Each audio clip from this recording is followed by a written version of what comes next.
Module 3.2, Circles and Functions. This is chapters 2.2 and 2.3 in your book. Module 3.2 opener. As we will see later, circles are intricately connected to trigonometric functions. Some of the properties that we will see with equations involving circles are going to appear later with trig functions.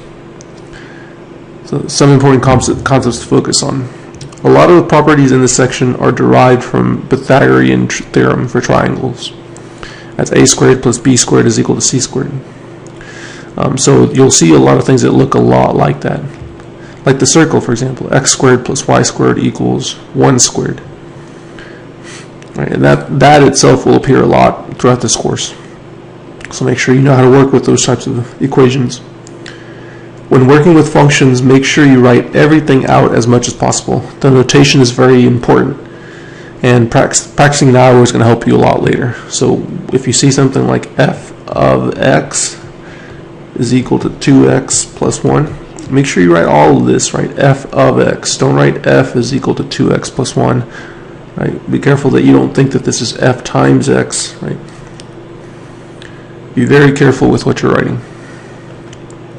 Objective 1, center radius form of a circle. A circle, by definition, is going to be all the points that are the same distance from a center. So if we have a center here, let's say that's our center, then all the points, like this point that is a certain distance, all the points that are that same distance away from the center, let's say that was all the same distance, is going to be defined to be a circle. The center radius form, and that distance is called r, by the way. The center radius form of a circle with center h, comma k, in other words x and y values, and radius r has equation x minus h squared plus y minus k squared is equal to r squared. So that tells you if you have on the coordinate axis, if you have, let's say that's h over here for x, and that's k for y, if that's your center, and you have some circle with radius r, then the equation of that would be x minus h squared plus y minus k squared is equal to r squared. Example, give the equation for a circle with center 2, negative 3 and radius 4. I'm going to write this out. I'm going to draw this out even though we don't need to. The center being 2, 1, 2, negative 3, 1, 2, 3, there, with a radius 4. So from here, 1, 2, 3, 4, 1, 2, 3, 4, 1, 2, 3, 4, 1, 2, 3, 4. And it's a rough sketch there. That's the radius of 4. And the equation for that circle is x minus 2 squared plus y minus a negative 3. Minus a negative 3 squared is equal to 4 squared. And simplifying, we get x minus 2 squared plus y plus 3 squared is equal to 16. That's the equation for that circle. Expanding the equation for a circle in center and radius form will get you the equation of a circle in general form. In other words, if you multiply out what you get when you have x minus something squared, if you multiply that out, you'll always get something that looks like x squared plus y squared plus dx, some x's, ey, some y's, plus some other number f, and you can always set it equal to 0. So, for example, for x squared minus 6x plus y squared plus 10y plus 18 equals 0, we're going to write that in center radius form. It should say center radius form. So we're going to do that by completing the square. Remember, how do we do that? We're going to collect the x's by themselves. X squared minus 6x, we're going to worry about that. Then we're going to worry about the y's, plus y squared plus 10y. And then we're going to worry about this 18 later. We're just going to subtract 18 from both sides so that we have negative 18 over there. And remember, completing the square tells us we can just write this as x minus half of that, which is 3 squared, plus y plus 5 half of that squared is equal to negative 18. And we can do that if we write this number right here, not 6, but half of 6 squared on that side, plus 3 squared. Same thing, not 10, but half of 10, 5 plus 5 squared. So that's our center radius form, x minus 3 squared plus y plus 5 squared is equal to negative 18 plus 9 is negative 9. Negative 9 plus 25 is 16.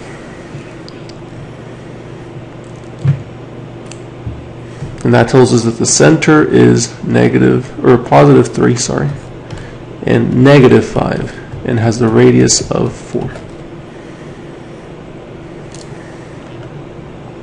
Defining functions. A collection of ordered pairs is a relation. A collection of ordered pairs. So something like the collection of x values 1 with y value 2, x values 2, y value 2, x value 3, y value 4, etc. That's a collection of ordered pairs, and we call that a relation. Right, you have some x value and some y value, some x value, some y value, some x value, some y value. A relation where each x corresponds to only one y value is called a function. So as an example of a function, this is a function because each x, for example, x is equal to 1, just corresponds to 2. 2 corresponds just to 2. 3 corresponds just to 4. Here's an example of something that's not a function. If we had a collection of sets, 1 for x, and it corresponded to 2, and then we also had 1 for x again, but now for some reason it corresponds to 3. When we have an x value that can't correspond to only one y value, see, we don't know whether we say 1 and 2 or 1 and 3, then that is not a function. Right. In other words, if you want to look at this visually, if you have a bunch of x's here, like 1, 2, 3, a bunch of y's here, 3, 5, 7, doesn't matter what the numbers are. If you see a split when it comes to the x's, if 1 goes to 3 but also goes to 5, if 2 goes to 7 and 3 goes to 7, this is okay, that's okay, but this is not okay. A split when it comes to the x's is not okay. This is an example of something that's not a function again. Graphically, if we have the x and y axis, x and y, remember, if we have an x value, let's say this is 2 here, we can't have x equal to 2 come up to be equal to y is equal to 3 and then also equal to 5, right? Like we do in, for example, a circle. If x is equal to 2 corresponds to 2 different y values, it's not a function. The domain of a function is the set of all x values. Okay. Anytime you see domain, think of x values. What x values are allowed? What x is allowed? The range is the set of y values for a function. So if you plug in an x, what's going to come out for the y's? As an example, if we have y is equal to 2x plus 3. The domain here is negative infinity to infinity for x. Because you can plug in any number in for x. Anything is allowed. There's never going to be a problem. 2 times negative 5 plus 3, 2 times 5 plus 3, 2 times 100 plus 3. And the range is all real numbers again, because for any number you plug in here for x, you'll get a different y value, and you'll end up getting all the y values from negative infinity to infinity. Also, you can look at the graph for this. The graph of 2x plus 3 crosses the y-axis at 3. It has a slope of 2. So, and it keeps going. So all the x values, there's always an x value that goes to some y value, and there's always a y value that's going to be achieved. So the domain is all the real numbers for x, and the range is all the real numbers for y.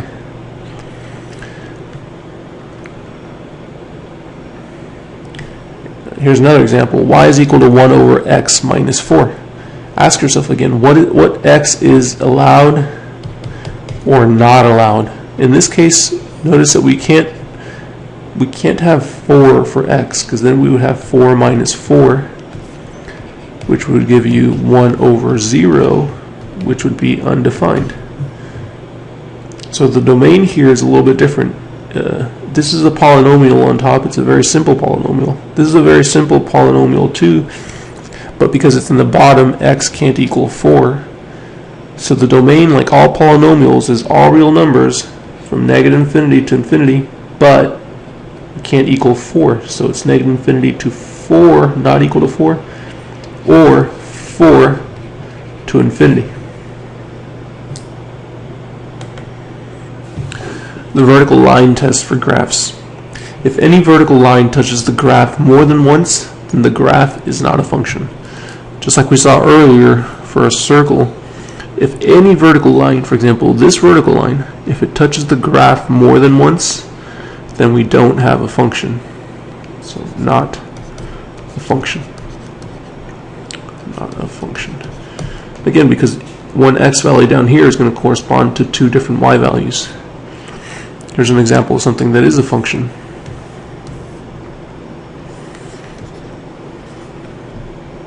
Because any vertical line only is going to touch that graph once. There's never going to be a vertical line you can draw that's going to touch that graph more than once. Here's another one. The parabola of y is equal to x squared. Any vertical line I draw is only going to touch it once, so this is a function. Whenever we do have functions, we have something called a function notation.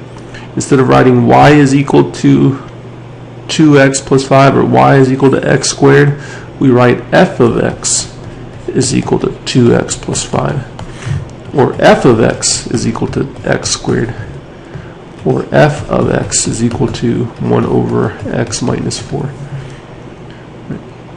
All this says is that you have, instead of y is equal to 1 over x minus 4, it says that f of this tells you whatever is in here. If it's x or some other number, it tells you what to plug in here on this side. So if in our equation f of x is equal to 1 over x minus 4, if I put an x there, I have to put an x there. If I put a 2 there, I have to put a 2 there. That's all. It tells you what to substitute the x with using function notation. So given that I have the graph, the function f of x is equal to 3x plus 2, if I were to find f of negative 2, again, all I'm doing is replacing the x with what it's telling me to replace it with. Replace it with a negative 2. And then figure out what that is. F of negative 2 is equal to 3 times negative 2, which is negative 6 plus 2. So f of negative 2 is equal to negative 6 plus 2 is negative 4. And you're finished. And it can get a little bit more complicated. F of something is equal to 3 times something plus 2. Always put parentheses wherever the x is. So f of x plus h is equal to 3 times x plus h. H plus 1, sorry. F of h plus 1 is equal to 3 times h plus 1 plus 2. Again, all this is coming from whatever our function is given to us to be, or whatever we find the function to be. So f of h plus 1 now is going to be 3 times h and 3 times 1. 3h plus 3 plus that extra 2. So f of h plus 1 is equal to 3h plus 5. So pause and try these on your own. Give the equation of a circle with center -1, 2 and radius 3. Okay, and all we have to do, now that we know that all circles look like x minus something squared plus y minus something squared is equal to the radius squared, all we have to do is put in those numbers: x minus -1, y minus 2, and 3 squared for the radius. And then we have to simplify, that's all. Just write this as x plus 1 instead of x minus -1. Give the center and radius form for an equation of the form x minus 2 squared plus y plus 2 squared is equal to 7. Again, the center here would be just that number, 2, and since this is technically y minus a -2, our y value here is -2, and the radius here, is because this is not something squared, this is just 7, we have to take the square root. The radius here is the square root of 7, because the square root of 7 squared would give us 7. You should now be ready to start 3.2 homework.